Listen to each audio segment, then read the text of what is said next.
Hey everyone, I'm going to talk a little bit about catfishing. I had a guy ask some questions and asked how I'd like to do my catfishing, so I figured I'd do a video how I go about it.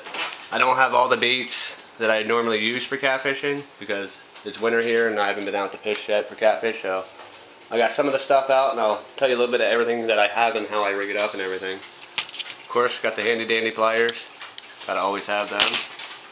Got the tape measure so you can measure them, that way I know which ones I'm going to keep or throw back. Then you got the gripper, in case you don't want to handle them, some scissors.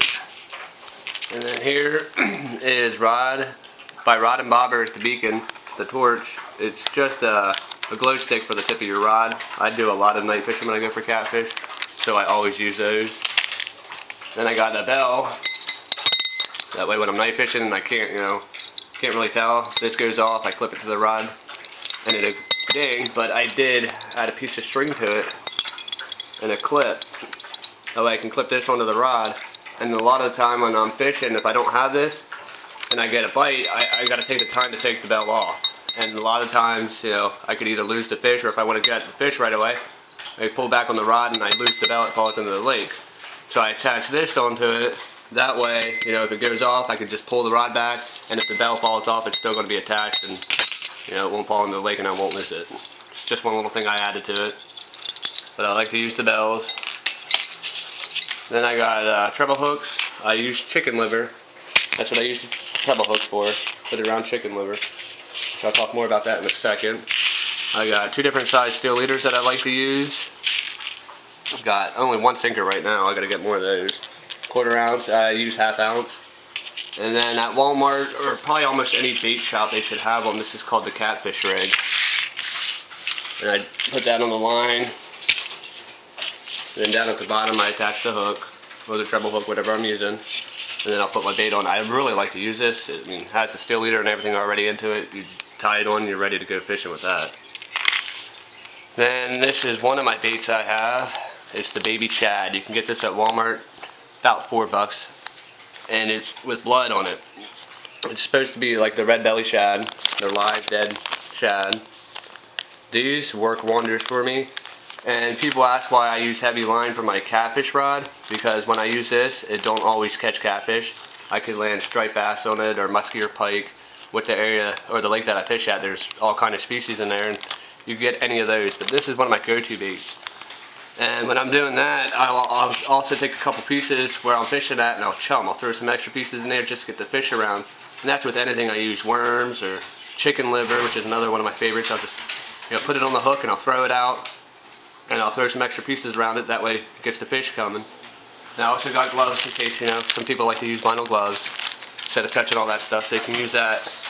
And I got a hairnet. Now you don't need to use a hairnet, but I use this for chicken liver. And I'll use a treble hook when I use chicken liver. And I'll put the chicken liver on there, and I'll show you how I do this. There's a lot of times people like to use chicken liver. They put it on a treble hook, they'll cast it out, and it falls off, and they lose it. So I'll put the chicken liver on here. I actually cut it too big of a piece, but depending on the size chicken liver you use, you put the chicken liver on the hook, and then you wrap this around it and tie it onto your line. Yeah, it don't look appealing, but the fish will still take it, and they love it. And you won't lose your chicken liver that way. It's one way I learned that I use, and it works all the time for me if I'm using chicken liver. So that's that. And I have scissors. I don't know if I mentioned that. And I also use night crawler. And when I use night crawlers, a lot of people just put them on. I usually do 2 or 3 night crawlers at a time, and I put them in like a ball, make it like a knot.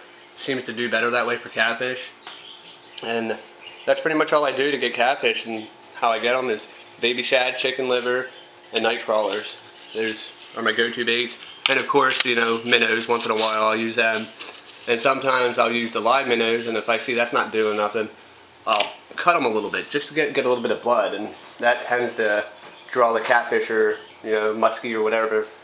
That'll draw them and get their attention, and usually I get them that way. And even if the minnow dies, I'm still not scared to use it. I'll still cut it a little bit. Get like the insides of it coming out a little bit. That really attracts the catfish.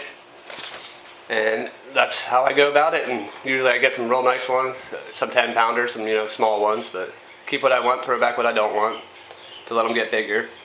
I hope this video helps you guys with catfish. If you guys have any techniques or things you do, please let me know. Thanks for watching. Please like, comment, subscribe. Thank you, and good luck fishing. Crankbait. I love all crankbaits, any crankbait. You know, this one here is a Strike King. This one I actually got out of mystery tackle box, but I can't wait to use. But I don't do it by color or anything. I try to do it by depth. So I have my ones that go like 2 to 3 up to 4 feet, and the deeper ones down. That's one way you can do it, or you can do it by color.